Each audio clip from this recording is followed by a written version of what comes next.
Sci-Fi. Hey everybody, welcome to Real Life Sci-Fi with Wade and Willie. I'm Wade. I'm Willie. This is a podcast about the paranormal and contemporary mythology. Join us on patreon.com/reallifesci-fi for access to 2 bonus episodes a week, video feeds, and more. Also visit RealLifeSciFi.show for all of our links. Oh, look at your towel. Yeah, I just got this towel for Father's Day. Whoa, you scored. Oh yeah, you get gifts because it's Father's Day. Is that all you got? We went out to Chiba Hut. That's the Toasted Subs place from they have one out here in LA now. It's like a weed inspired. They have great fucking I'll do a commercial for them. They do great sandwiches. They have a full bar and they have like funny weed art all over the place. There's like, I say It's weed art. It's a small chain. We just got one and it's in North Hollywood. Oh, I'm so happy to go. It was fucking delicious. Happy Father's Day. Let's welcome aboard the SSRLSF. It's our friend, host of Videopacalypse, Aaron Rouska. What up, Aaron? Hello. I'm excited to be here. I've been watching this show a lot. Well, I'm sorry, but thank you for being here. How into this world are you of conspiracy theories? I see it the same way that I see like professional wrestling, which is I admire it from afar, but I don't really like super engage with it. I just think it's this kind of cool little subculture that exists, and I wouldn't want to take it away from people except for like the really shitty, dangerous ones. Do you have like a favorite kind of like YouTube search paranormal or wrestler? This stuff? Paranormal wrestler. I feel like that could be. Yeah, like the guy who he like hypnotized. We've all seen it, right? He like hypnotized his opponents. Yeah, I've seen. And then they start dancing. Then they do a conga line, I think. Yeah, it's a pretty effective form of combat. Yeah, man. If you can get away with it, there's nothing in the books that says you can't do it. Yeah. What's your go-to rabbit hole? I am on the autism spectrum, and so it kind of changes every time. You get your own little special interest, and you kind of move on to the next one. The rabbit hole that I've been into lately is actually the one we're going to talk about today. So, because I've been reading books and articles and stuff about this, I just think it's really fascinating. Who killed JFK? Oswald. Really? Yeah. Okay. Because he wanted to be famous. A bunch of. All right. I think that they should have a competition for military people to recreate the shots and have a robot car going down. I don't think anybody will get it. It's a very morbid thing to do. Reenact killing the president. Come on, servicemen. What do you win? Do something here on it. You should get free taxes for a couple years because you restore everybody's faith in the main story that the government is good.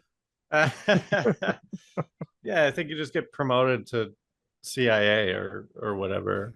Do Army guys even want to be in CIA? It's always the upper echelon of military. They excel at things because of the way their brain works, and so like it's definitely like a type of person that can handle secrets and doing weird shit. Is CIA the spies? Oh yeah, so they're cool. The CIA, at least when it was founded, is mostly about international affairs, and especially because they were trying to be a counter to the KGB. Yeah, I mean they kind of like ripped them off. We do something here on the show called the WOW scale. It stands for Wade or Willie. It's 5-question quiz. At the end of the quiz, I'll give you a score anywhere between 0 and 5. If you're more of a 0, you're more of a Wade. If you're more of a 5, you're more of a Willie. Are you ready to be Wade on the WOW scale?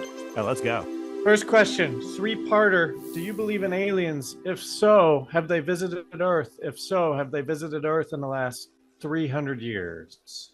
Well, I know that you've heard this many, many times, but the universe is massive. It is expanding. It is basically infinite. I do think there has to be some sort of life on Earth. What I don't think is that there's life that's analogous to any animal life here on Earth. Like if you look at it, like any sort of depiction of aliens in movies or sci-fi or something like that, they always have eyes, they always seem to have brains, the same kind of internal organs, which tends to be a thing that comes with having a common ancestry on an evolutionary scale. Yeah, my thing is, if there is some sort of life on other planets and if it was intelligent like us, it would be absolutely nothing like life on Earth, because I feel like it would come from a completely different set of circumstances than the one that allowed for life on Earth. So yes, tentatively, yes, I do think aliens. No on the other questions. That being Okay. said, I do have to get to this story. Yeah, do it. This happened when I was really young. I want to say it was like a second or third grade. We were driving home from a football game. It was my dad's alma mater. We were driving home from a state football game in Oregon, in Salem. We're taking this back road, and I was asleep. In the car was my mom, my dad, and my sister. Or what they believe they saw was some sort of light hovering. First, it was following their car, and then it was hovering above it, and then it went straight up. My mom is not sure what it was. She's still kind of skeptical about it. My sister is pretty sure that there's some sort of military exercise because they do military exercises in that part of the state. My dad, up to the day that he died, sincerely believed that he saw aliens. He asked my sister right after when they got home, he said, "Did you lose any time?" My sister, to this day, does not understand what that's supposed to mean. I think what he's saying is like, did we go up? And then and it really freaked out my sister because she was only like in 5th grade or something like that. I can only go on secondhand information there because I was asleep the entire time. But both my mom and dad both believe this. My dad was convinced it was aliens. I don't think it's aliens, but I just kind of think it's cool. The old UFO encounters were all like that. Close Encounters of the Third Kind definitely captures all of these stories that people had. There's so many stories of lights coming up on cars. And did the car die? Did they say anything about that? As far as I know, it just kept going. My dad was just like going around to my mom and to my sisters like, "Did you lose any time?" That seems like he lost time then, right? Or else why would he be asking that? Or maybe he was so focused on driving that he doesn't have perspective on, I don't know. Well, what it could mean is just like, this is normally an hour drive and it took us like 3 hours. Because that's a lot of the cases, that's what they say, right? Yeah. I just know that my dad would definitely have been a Willy on the WoW scale. So he'd believe a lot more of that stuff than I do. You can't take his word for anything. But what I was gonna say is it runs in the family, so watch out, right, Willie? Because like don't they always abduct family? Like they Yeah, a lot of people that get abducted continuously get abducted throughout their life, and then either their children or their grandchildren will also. That's how would they know? One idea is that sure, your mind gets wiped, but it's just they just don't do the best job of it. So you like remember pieces. Like I have a friend who didn't know that he was abducted, and then when the Whitley Strieber Communion book came out, the book was in this window, and he walked up to it, and he just stopped and had a full-on panic attack. Seeing the face of that book made him just remember that he got abducted. But how would the aliens know if I moved to New York? Would there be an alien who's like, "Hey, one of the Rouskas that was in that car in Salem that day, he's in New York now, so we got to go get him"? Well, this same guy had a great example that I hadn't heard before, and he thinks it was specifically the location. He moved out of his place because he swore it was coming from the fireplace. And he moved out, never experienced it again. But the people that were there after started asking him about the fireplace. And so what if it was some sort of portal or gateway or just some way? It has to do more with the location than the person. And like, oh, well, your family, because maybe they continuously live there. I don't have the details on if that's the connection, if it's the house. But I'm like, oh shit. I think they would follow you. I think it's DNA. They mapped your DNA. They scan you. Just watch out, man. And there's different races, so you don't know what the different races are doing. Well, I'll let you know if I get abducted and then I lose any time. Yeah. Hey, listen, if you get abducted, come back on the show. Have we ever had anyone who's been abducted? Early days when we were traveling around. Just a couple, you know. Oh yeah. Ghosts. Nope. Do not believe in ghosts. Although, again, have another story. Yes, please. I love ghost stories. The thing about all of these stories is they all came from my dad. And my dad 100% believes all of this stuff. He believes ghosts, believes aliens, all this stuff. I love my dad and I miss my dad a lot, but I did not agree with him on all this stuff. He talked about a story from my uncle's house near Condon, Oregon, that was apparently haunted. and how they had a clock on the wall that floated in the air and then dropped. I also know that having lived in Eastern Oregon for the past 10 or so years, know that we get really, really strong winds out here, which could definitely seem like it could be something that's out of the ordinary or cause doors to open or shut. Enough power to move a clock into the middle of the room, I don't know, but I'm still very skeptical about all these stuff. Did you ever go to that house? Oh, many times. I didn't have to pull my Proton pack, as far as I know. It was just a house to me. All right. Bigfoot. No. Sorry, Stage Squatch. No one likes you. And I should be. I'm an Oregonian. This is apparently where he's supposed to live. Have you guys seen that movie called like Sasquatch Love or something like that? I heard about it. The one's in theaters now, right? Yeah, it's all, as far as I know, I only watched it for like 20 minutes and then I turned it off. This is a family of Bigfoots. It's supposedly Just like like- abstract, silent, and funny. Yeah, they don't talk. I don't know if it's funny or not, but I only watched it for 20 minutes. Illuminati. Okay. I think of all the big conspiracy theories that you hear a lot, Illuminati is one that always kind of bugs me a little bit, because the whole idea of the Illuminati is that they are this secret cabal of a small group of people that control everything. And my whole thing is, it's not a fucking secret.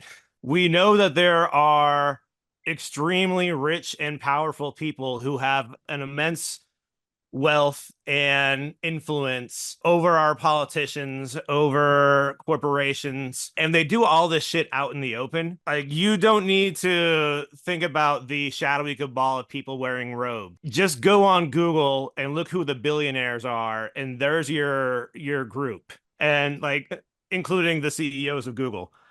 So no, absolutely not an Illuminati. It's very, very clear how the system of influence works. Do you remember when Google's mission statement or whatever was do no evil, and then they like erased that from there? I remember that very well. Yes. That's such a funny thing to do. Even if you're gonna do evil, just keep saying that you're not gonna do evil. I know. Right? The boss You're saw it and evil. was like, ugh. No, Really? we are evil. You're, You It's gotta like a take that Tesla. down. you're pointing the finger at me. It's like if Tesla Like, said, what- rule number 1, don't be a dick to everyone. And then just Elon Musk just does his shit. Yeah. We're evil, but we're not gonna lie to people about it. This just doesn't make sense. All right, last question. The multiverse. I think there are a lot of people whose opinions I would trust on this that say it is possible. People like Stephen Hawking said, yeah, there could be multiple universes. I think I'm going to say a light yes on this one. Even though I believe in it, I can't fathom what that even means. Like every version out there, how would we even know? Like every possibility is a reality. Yeah, maybe. I don't So know. there's a show, our last guest, Ford Austin. I was like, what's a show I should watch? He told me Dark Matter. And Dark Matter is it's an Apple TV thing. But you That's can why I haven't steal seen it. I give you all permission to steal it. It's multiverse. It's By the way, if you're Device. someone who knows me as Mr. Ruska, stealing is wrong. oh sure. Oh God, are there gonna be children listening to this? I certainly hope. Not on purpose. Yeah, I mean, we should say you're a teacher and that's what you're talking about. It's like Sliders. It's basically like Sliders, only you open a door and it's connected to your mind because you're seeing the dimension for the first time. This Okay. whatever fifth dimension or whatever you want to call it. So every door they open, it's affected by what they want it to be. It's an interesting kind of way to think about it. I mean, it's certainly an interesting concept from a storytelling perspective. There's so many things you can do with it. I think that the problem, of course, is that there's also a lot of them right now at this moment. It's kind of the multiverse has kind of become like what zombies was like 10 years ago is multiverse now. Yeah. It's completely oversaturated, and it's just, it sucks because it's such a fun concept that people are already bored of, and I don't even think anyone really explored it that well. Look at all I the still like Spider-Mans. Everything Everywhere All at Once. I think that was a really fun way to do it, and on a very, very small budget. But after seeing that one, I was like, I don't think anyone's going to do it as well, or at least not in the media. Yeah, season. it was so fun, and like, you know, it was definitely like its own unique thing. And if you did anything close to it, I don't know. I mean, sure, you could still be creative and do your own thing, but Yeah. it's always going to get compared to that if you do anything right now creative about it. The best thing to do is just let it die for just a few years and then try it again. Once it's not what every movie is. I think it's just done for. I really want Marvel to just stop making movies, and then we can move What on to the about, next high concept thing. What about Mumblecore multiverse? You think there's a future in that? Mumblecore like little Uzi Vert has like a parallel dimension. I'm not sure. right. You set up some weird story like a bachelor party or something with like some boring people, and then they slip into another dimension. Wait, but you guys are talking about two different things. There's Mumble, and I'm forgetting the name of both of them now. Mumble. I was thinking of Mumble Rap. They were like the heads of like the Mumblecore movement. I think there was that movie. I think that one guy was in it from the League, and it was about time travel based on a classified ad that was real. It said like, I'm gonna travel into the future. Oh gosh, I think the Duplass brothers first off. Duplass. Safety yeah, not it was guaranteed. called like Caution. What? Safety not guaranteed. Safety not guaranteed. Thank you. Yes. So I think you could do like a multiverse kind of yeah. There should be like an independent multiverse. You could say Primer was kind of that, but that's more time travel. It doesn't matter. The main problem with multiverse now too is they're only using it as a way to get every single. Here's the Warner Brothers multiverse. We're gonna get all of our brand stuff into one movie. Yeah, What it is. It's so boring. I do like the Spider-Verse. Then they just stopped the second movie in the middle of it, and now I got to watch a third movie. I'll watch it. Those movies are great. I know, but like, just make a whole movie. Since when can you just stop a movie halfway through? When is that ever? A movie's happen? like you can just 3 hours long as it is. So I mean, I'd still watch a long version of that movie. But yeah, right before it ended, I was like, this movie's gonna take forever. Like we're nowhere close to an ending, and it just stopped. It's like, oh shit. Yeah, just stop. I don't remember a movie ever doing that. It feels like a ripoff. They're like, now we're getting double the money. It's like, we know we can. We know you're going to see the next one. Yeah. All right. You are, I think, a 1. You're a 1. Okay. Willie, hit us with the topic. Tonight on Real Life Sci-Fi, did the CIA use modern art to fight the Cold War? The CIA used art as a tool to promote cultural superiority of the United States over the Soviet Union by secretly funding exhibitions and supporting avant-garde artists like Jackson Pollock, Mark Rothko, and the agency aimed to showcase the freedom and creativity of American democracy. This cultural strategy was part of a broader effect to counteract Soviet propaganda and influence globally. Was this real? Let's get into it tonight on Real Life Sci-Fi.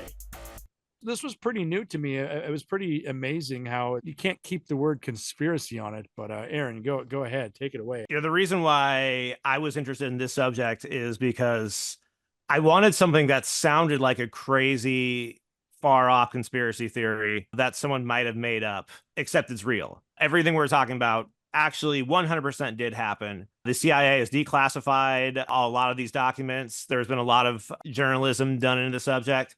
Essentially what happened, the Cold War begins, World War II ends, they drop the bombs on Japan. Right after this, we have this really interesting dynamic happening where you have Western Europe is basically in pieces from the war. It's just the infrastructure is completely bombed out. Then you have these two opposing sides, the United States and the Soviet Union, who become really, really strong after the war. And these are the two global powers. And so we have the Cold War, and the Cold War is about what's going to happen to all of these different countries, particularly in Western Europe. Are they going to go? Which way are they going to go? What the CIA try to do, and this is like right at the CIA's infancy. They are just starting out. This is one of the first things they're doing. They are trying to win the hearts and minds of Western Europe. They know that the United States at the time kind of has this reputation of being kind of hicks and cowboys and not very cultured compared to the Soviet Union, which has this really long history of art and opera and literature. So they wanted to show Europe that actually America does have art and does have music and does have literature and does have culture.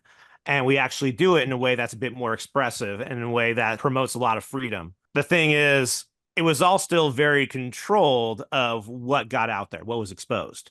You could get like a really interesting piece of art. Like you mentioned Jackson Pollock. Jackson Pollock was part of the modern movement. And that was a really big thing that they would show throughout Europe. And they say, look what you can do in the United States compared to the Soviet Union, where your art has to be this way. We have so much free art here.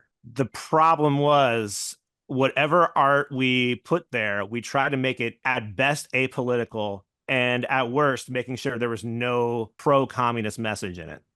So everything had to be scrubbed of politics. Right. And so like at the time, the only famous artists were dead and all of the art in Russia was all propaganda and patriotic. I mean, there definitely were people at the time that weren't into this abstract expressionism. Yeah. A lot of them were in the CIA. Some people saw through it at the time of like, oh shit, these famous artists are, you know, like I went to school for art and learned all this shit. But most art at the time, you were excellent if you could. I know that there were different types of art too, but like, you know, there wasn't really a necessity for people to make art that looked like realistic art because we have cameras now. And so it was definitely like going that way. But for someone who trained their whole life doing art and then someone's just kind of like throwing paint on a canvas, it was, I mean, like some people wondered why they were famous. You know, one thing I want to emphasize is when it comes to a lot of these artists and musicians, a lot of them had no idea that the CIA was funding their exhibitions or funding their tours. Some of them did. The people who really knew were like Nelson Rockefeller. When we're talking about art, Nelson Rockefeller worked hand in hand with this organization. The organization is called the Congress for Cultural Freedom. This was basically the slush fund the CIA used in order to funnel money into different organizations to influence what kind of art they were putting out. Nelson Rockefeller knew that this was CIA money, but he was also himself an avowed anti-communist. Henry Ford, who created the Ford Foundation himself, hated communism mostly because of the union, mostly because he hated unions. And a lot of unions were tied to communism at that time, which it's always interesting when you look at the labor side of this and how much of this seems to be trying to squash unions. So there were a lot of people who were very aware that this was all coming from the CIA. But a lot of the artists involved, a lot of the musicians involved, a lot of the authors involved, they just were just trying to do their thing. They were just trying to make their art. I watched this one little quick documentary about these artists, some of these expressionists, and this woman was saying how all these guys who were connecting to an emotional side of creativity in person were very, very macho to try to make up for being famous for something that wasn't very macho back then. I know that has nothing to do with anything, but so yeah, I mean, at the time, CIA also basically was running like 18 different magazines. Yes. And so the only way you could get in the magazine is if you supported everything that they were pushing. And so I think people started to see that. And so these critics also jumped on board, maybe not even knowing it was CIA, but knowing that like, well, this is what the times are. They created a way for even critics to jump on board, which is funny. That was one of the really interesting things about when you think about the art that they were choosing. They had to make sure that there either was no political message at all, or any political message they had was not something that was pro-communist. But really, they wanted no message at all. They wanted completely apolitical stuff. They would actually encourage that's when they saw the modernist movement that was coming out of Jackson Pollock and that whole generation. That's what they saw. They saw complete pure abstraction. You could assign your own meaning to it based on your own interpretation, but there was no inherent meaning to it. Compare that to what was happening at the time in the Soviet Union, which was socialist realism. Socialist realism is realistic art of the working class. And then you also had the stuff that was made specifically by the Soviet Union and commissioned by them. I want to read this quote here, and I kind of want to get your takes on it. This was from one of the documents from the CCF that was eventually declassified by the CIA once it started going public. So the idea is that effective propaganda, the subject moves in the direction you desire for reasons which he believes to be his own. And I think that's kind of an interesting quote just because when we think of propaganda, like when I think propaganda, the first thing I come up with is Triumph of the Will, the Nazi propaganda made by Leni Riefenstahl. But unless you're an actual Nazi, you're not going to look at that and be like, oh, those guys look great. I'm going to go ahead and join their side. You're going to look at this as like, this is Nazi shit.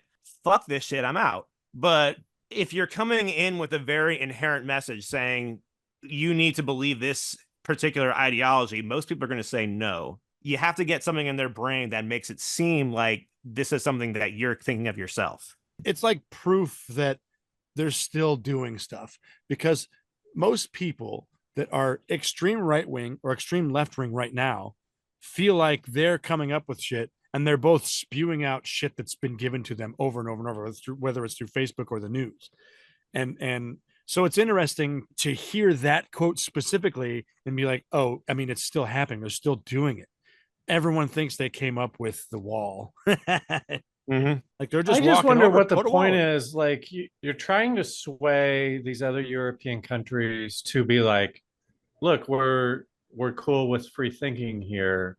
Were they speaking directly to the artists of those countries, or what? What they're trying to do is they're trying to show, first of all, that the United States has culture, that they have high culture that can rival anything from classical Europe. Matter of fact, one of the things that there's this very small group of people that would go on to be some of the founding members of the CIA. They used some of the money from the Marshall Plan to build these places called America House. The first one they built was in Berlin, as it was basically torn in half from the Cold War, but before the wall came up. So they're trying to show everybody that we have the same things that you can get from the Soviet Union, but we also have the freedom for you to express yourself in your own individual way. So in the America House, they would trying to use that as a way to show it's not all just backwards hicks. We actually have some really good art. And they would take, they would have George Gershwin. They would have the music of George Gershwin would play there. They would have plays from Eugene O'Neill and Tennessee Williams. They would have Marian Anderson, the great opera singer. They would have her sing there. They had the works of John Steinbeck. They would show that there, which at first was interesting about John Steinbeck was they later were thinking, hey, if we want people to think that capitalism is good, maybe we shouldn't have them read Grapes of Wrath because it kind of shows the opposite. I mean, yeah, it's the most communist book, I think. We won though, right? Was it because of art? Did we win because of art? Honestly, we won because of Mickey Mouse. Not that Europe is that smart or anything, but I feel like they would have seen through all this. I don't, not that we're trying to sway them because they're already. Well, what is there to see through on communists. Jackson Pollock? That's a good point. Yeah, I mean, that's it's the point your they whole were quote. making. Like the art is in the eye of the beholder, or whatever your quote was. I mean, that's basically why people are confused by art. I think like nobody knows what's good. My 2-year-old can do that. You hear that all the time when you go to the galleries. You're always hearing some boomer talk about his 2-year-old. Yeah, my 2-year-old really gets color theory. It's pretty great. But were the Russians also, were they doing this too? I should call them the Soviets, I guess. Based on the research I did, the first thing that the Soviets tried to do was they were going to see if they can get a foothold in the United States. And I want to say it was 1948 or 49. They tried to have this big conference at the Waldorf Astoria where they were going to have Soviet sympathizers try to get a political presence in the United States. And there were some authors there. Upton Sinclair was there. That is definitely someone who does not like American capitalism. I want to say they got that Charlie Chaplin was not there, but that he sent a letter of support. And so there were certainly they weren't enemies at the time. So it was still political exploration, and to a working class of America that, capitalism necessarily wasn't evil, but communism supported where everybody came from, because I'm sure Charlie Chaplin probably worked on farms before he did anything, like everyone was a worker. Yeah. And I mean, if you see his movies, you can tell that he's not a fan of the capitalist system. Yeah. Yeah, because you get caught in the gears of it. You get caught in the gears and then it looks like a fun ride, but really not. It's hell on your lower back. I did want to talk a little bit about the music, because the music side of it, because this is what I want to talk about too. But yeah. before you get into this, I want to know how far into the Cold War are we going? Because it was like a 40-year thing. Are we getting to rock and roll? Are we getting to Elvis? Rock and roll kind of has its own role in this, which is very separate from what the CIA is doing. But in terms of its cultural impact, but the CIA, they're mostly focusing on jazz and classical. And early on, so like after a couple of years, they like people kind of like called them out. There was like an article written about them that like, CIA is doing this. Yeah. So they like took a step back, but then they were even more sneaky. I did read that it was in 1967. There was an article in the New York Times. And so I went and sought out that article. It was really funny because when you read it, it's like the person in charge of the Congress for Cultural Freedom found out that they were funneling money, that they were getting funding from the CIA. And it was the president of the CCF was like, oh, and in Paris was like, oh no, I am absolutely shocked that this is where our funding was coming from. We thought we were getting funding from the Marshall Plan. We didn't realize it was coming from this fund from the spy organization. That's something, and of course they fucking knew. Yeah. And wait, time out. I'm testing my memory. The Marshall Plan was an idea to rebuild Germany, right? So there's just money to, and it came Germany from specifically, Western Europe in general. And the Marshall Plan was kind of happening side by side with this, because here you have, we're trying to, basically what we're trying to do here is a show of soft diplomacy, where soft diplomacy is based on culture and being able to export our culture around the world, whereas the Marshall Plan is just hard diplomacy, being able to use our money to rebuild Germany specifically, but Western Europe in general. And I think everyone kind of saw that Germany was going to be the center of where this conflict was happening. And of course, we'd eventually have the wall come up and then eventually down. But this was happening in tandem with the Marshall Plan, was having this whole operation happening in Europe. I want to talk more about the music a little bit, because like I'm not good with classical music. I don't know any American classical musicians, I don't think. I think the best example would probably be George Gershwin. Okay. His music was being exported through. Did he do the Rites of Spring? Rite of Spring was Igor Stravinsky, who was Russian and would have been alive throughout this entire thing. I can't think of a popular Gershwin, even though I know. I mean, I know. I probably. I just looked him up. Things of his. Rhapsody in Blue is probably the most famous one. And Porgy and Bess. I love that I pulled up some Russian in my brain. The most interesting part of the music, at least to me, is they wanted to show a very uniquely American form of high art music, which was jazz. And so they would do is they would have jazz ambassadors, and they would fund these European tours. When it came to like earning their hearts and minds, this one was actually really successful, because jazz would just like sweep right through Europe, and Paris became a big landing point for a lot of these jazz artists eventually. France. Well, jazz is like the abstract art of music, man. It's about the notes you don't play. And I know, dude, like, I don't need to tell you that you should like jazz. You know what I want? I want a movie about a white guy explaining jazz to me. Can we get one of those? And can it have a lot of in jokes about LA that people not from LA are not going to get?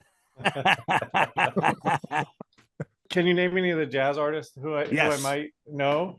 Louis Armstrong. Big Papa. That's what we call him in the jazz community. So this was happening. Louis Armstrong was one of them. Duke Ellington was another one who was just all over the place. And this Dave Brubeck, Dizzy Gillespie, some really big names. I didn't read it in the book I was reading, but I read somewhere that Nina Simone was also had tours funded by the CIA, which that kind of shocked me. I gotta look up and make sure that I read that right. But if it was Nina Simone, that would shock me because she had extremely radical politics, and if she knew the CIA was funding it, she would have blown the whistle on it. Yeah. That's kind of why I'm thinking that these guys probably didn't, right? I mean, like, most of them didn't. Yeah, it doesn't seem like something. I mean, these guys are like broke musicians. Most of them probably would have been smart enough to not want to be a tool for them. We still have. This is happening as segregation is the law of the South. And that's what I'm saying. There was guys in America who would play in a hotel who couldn't like stay in the hotel. So like, why would they volunteer to be a propaganda for this government who like won't even support them?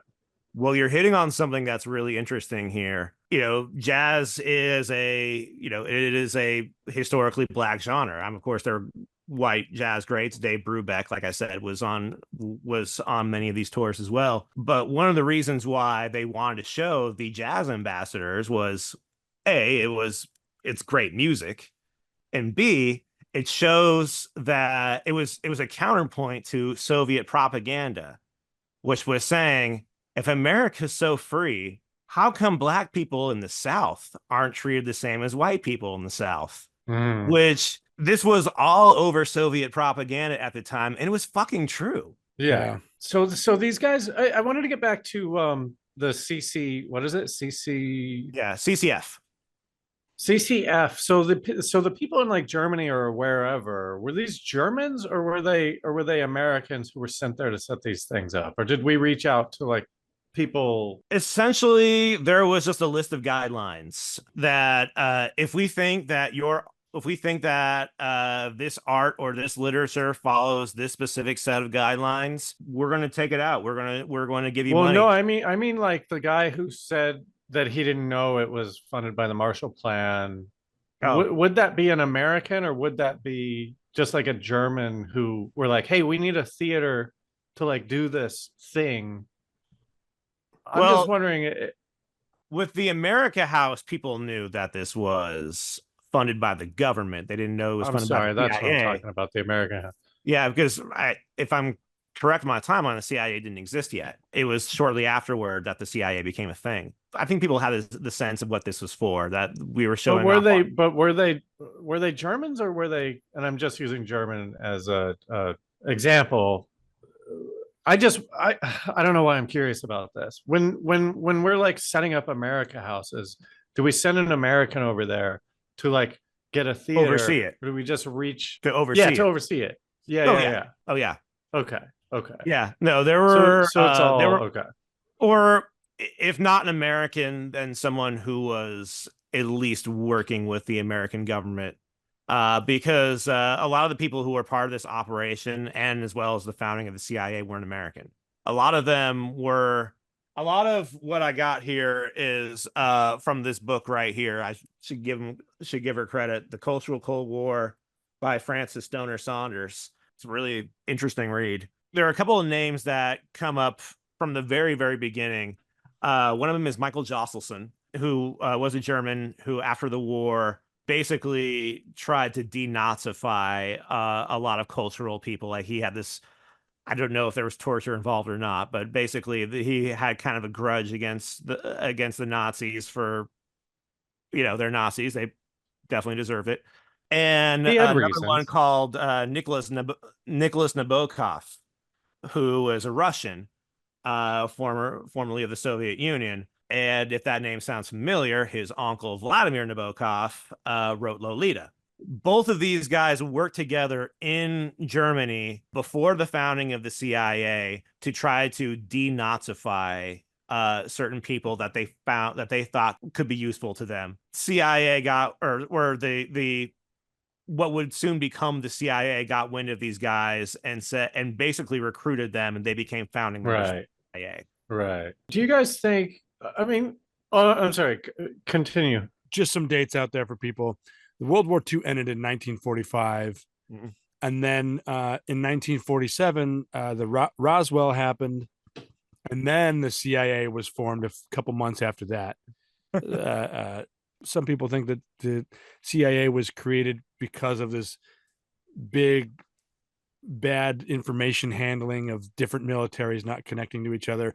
But so it's just mind-boggling for the CIA to be responsible for, trying to start this. I don't know if they started this Cold War, but holy shit, man, to be. I think this aspect of it, like outside of the hypocrisy of segregation and stuff like this, it doesn't seem nefarious, right? I mean, it seems like, hey, let's get our artists out there, and we're cool. And it's like, I mean, at the time, honestly, like knowing that one of us was going to be a superpower.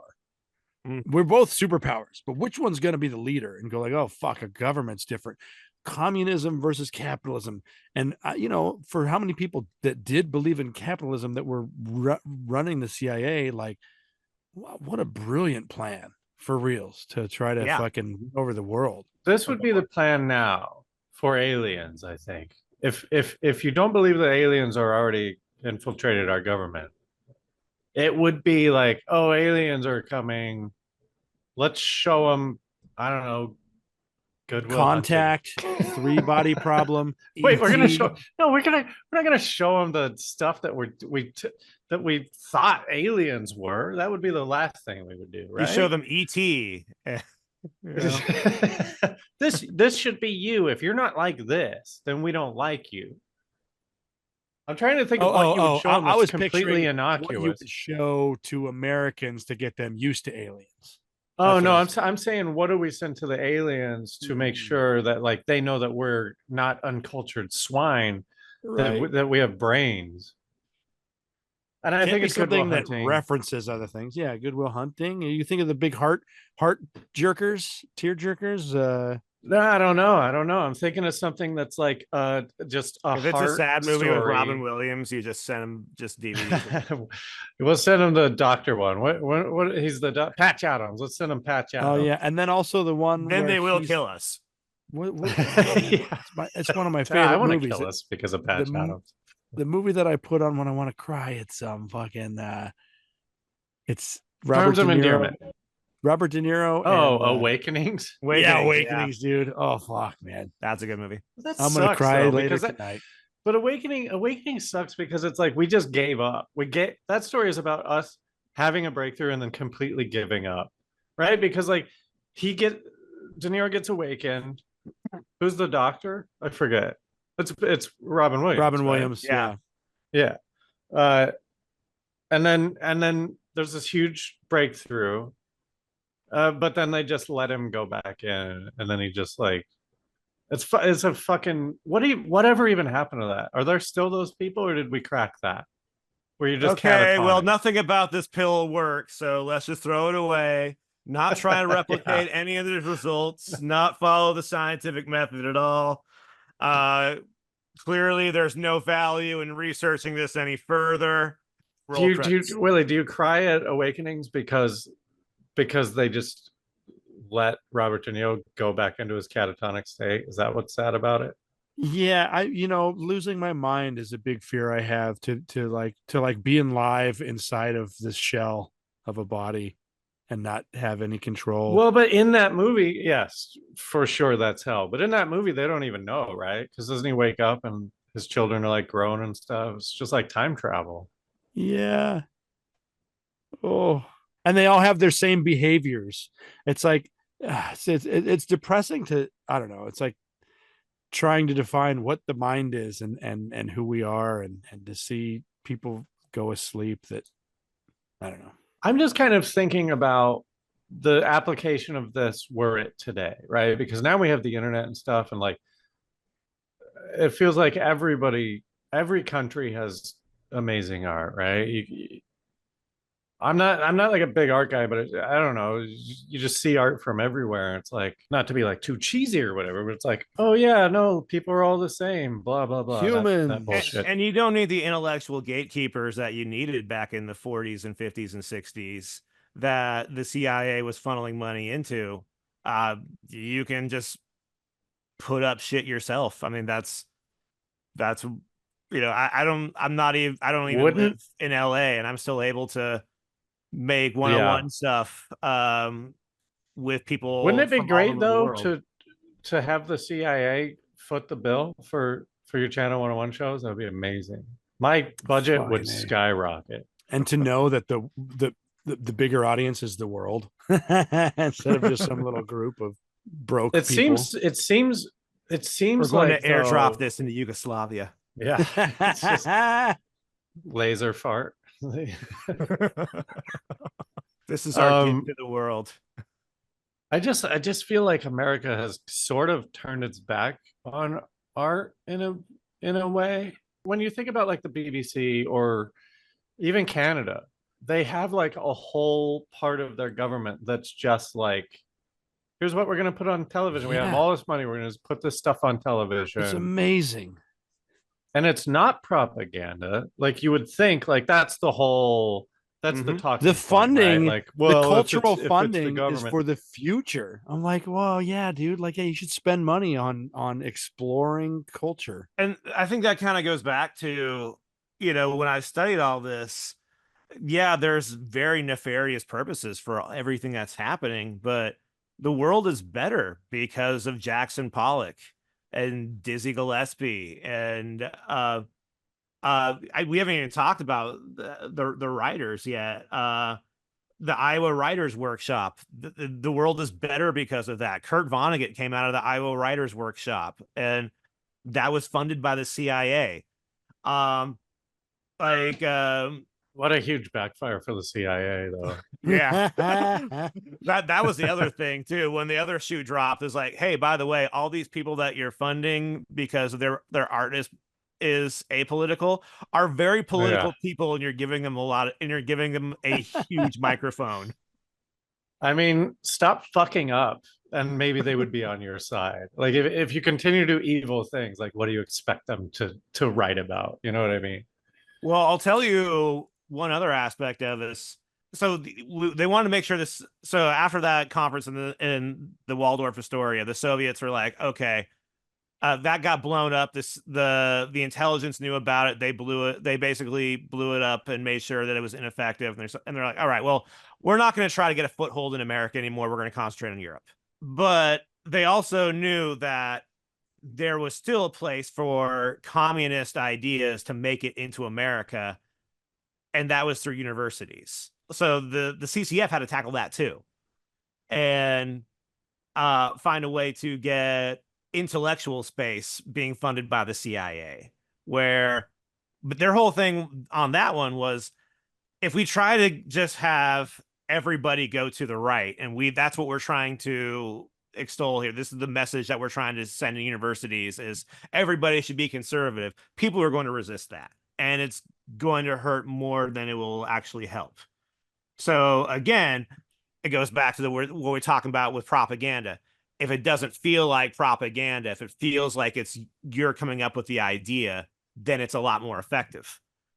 So this is the one where I think where it certainly did do a lot of damage to our political discourse, was to prop up a certain kind of leftist, one that has ideals about equality and racial harmony and things like that, all good things, but also was still anti-communist. And what they would look for are people who have voices where they don't talk about the things we don't want them to talk about. But other than that, they're fine. Other than that, they're popular. One of them is actually Gloria Steinem. She actually got a lot of money from the CIA when she was first starting out. Her whole thing was they never told her what to do. They never tried to censor her. She's like, all right, well, I'm going to take your money and I'm going to use that to help this feminist cause that I'm speaking for. And so that's good. I mean, it's good, right? I'm struggling to find a drawback here. I think a part of it too is it's more about what wasn't being allowed to have been said. When you talk about intellectual spaces, you're also talking about saying not only is communism bad, but also, hey, we should treat each other well. We should treat each other as equals, but also unions are bad. And think about the kind Right. of people who would have been going to college during the time when the CCF was funding these sort of intellectual organizations on college campuses. They're the people who are in Congress today. Yeah, they're waspy leather football helmet fucking meatheads. Yeah. Like, they suck. They're the worst. Yeah. So that's the one thing where I look at this and we're like, yeah, that part really fucked us over. But that kind of was going to happen no matter what, right? I mean, those are the rich people who are always going to be going there. At least Steinem was in there kind of going like, "Hey, women are cool." Yeah. And that's what I want to know. So, like, because you're talking about installing people in universities, right? Or are you talking about installing them, or like was Steinem like a Not installing them. lecturer? Just saying, Secretly basically, pushing it's like up people that fit the description of God, I want promoting a Cold War, man. Like, can as you imagine long how as you're cool it would be talking if about, they paid us to do this stuff? as long as you're not talking Ugh. about the bad subjects, then the money keeps rolling in. So Yeah, it's but weird couldn't you- for all of these different artists to just they just became famous overnight and had funding to do all kinds of shit without anybody really knowing anything. So it was, and they weren't famous. It was just like, oh, it's I also working feel out. like people are pretty stupid. Like, half of Rage Against the Machine's audience doesn't understand that they're like anti-capitalist, right? Like they don't understand. My favorite thing It's of so recent funny, is dude. somebody there's something that got really big recently where they were like, somebody was like, what? Why are these lyrics so political? I'm like, this is Rage Against the Machine, Dude. The whole Born in the USA, Bruce Springsteen, like every politician wants that song, and it's like it's anti-Vietnam, right? It's like or maybe not Vietnam, but it's definitely anti-American. Like, how do you not listen to the lyric just because it's you just listen to the chorus and be like, yeah, Born in the USA, yeah, let's do it. Sounds fucking It's great so in the funny. stadium. Yeah. With my American flags waving. It feels to me like I don't really have a point. I just think like artists are smarter than politicians, and even though politicians aren't doing this is like CIA or whatever, and maybe CIA is smart. I don't know. They're spies.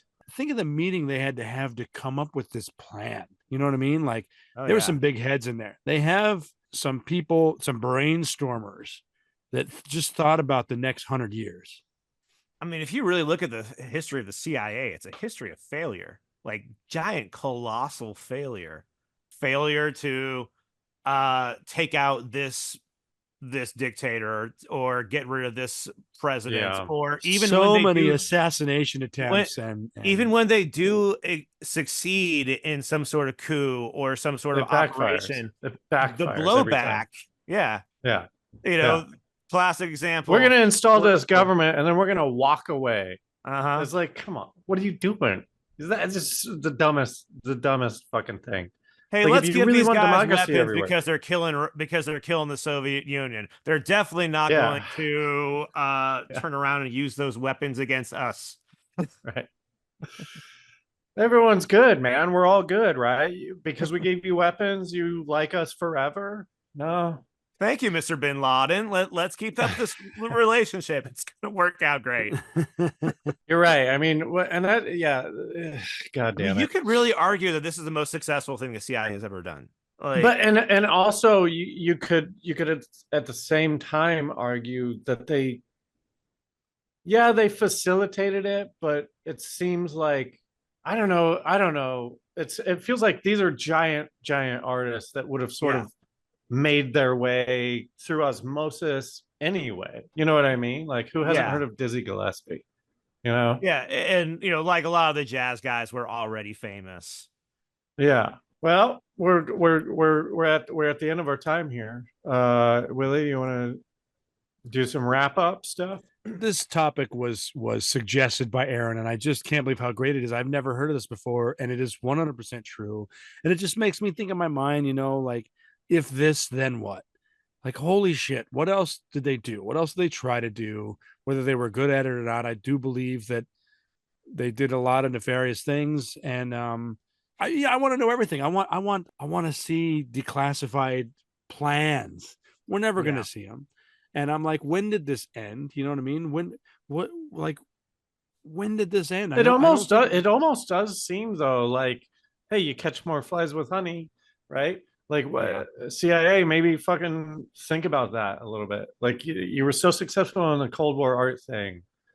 I don't know. Maybe stop just like arming people and killing people. I know. I think of Manchurian candidates. I think of like anything to do with extraterrestrial beings versus dimensional beings versus secret military. There's so many things jarbled up in here that I know that they have been working hard at things behind our backs since their beginning, and shame on them. And I do like thinking of I don't think that they had anything to do with this, but that when Metallica played in Russia for the first time, I feel like there was like 1 million Russians there, and they kept cutting to footage of the guards trying to like keep them all in line. And I mean, like, that to me was the fall of the Soviet Union. Was like, wow, we don't know what these kids are doing. I have something for that. It's a bit more speculative, but we can say that for the extra. All right, let's jump over to the bonus episode. Thank you, Aaron, so much for being here, and thank you everyone for listening. Aaron, you want to plug anything you got online or your socials, any of that stuff? I don't have any one-on-one projects in the moment. I'm hoping to do some over the summer.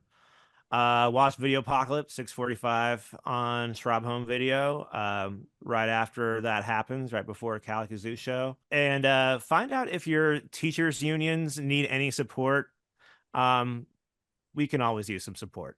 What would support entail? Awesome. Money? What would that entail? What am I signing up for here? Specifically, find out if they are if they have a good relationship with the local school board, and if not, see if there's a way you can support them. Maybe even vote them out. Maybe even run for school board. Willie and I are going to be running for school board, but we're going to just destroy the education in a good way. But we're going to take it all down.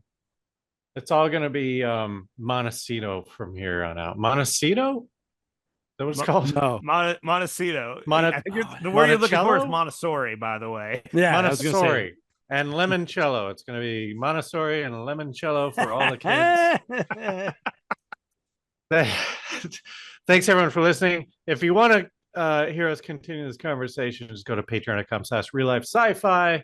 And that's it. Remember that just because you're paranoid doesn't mean they're not after you. We'll see you next time. Bye.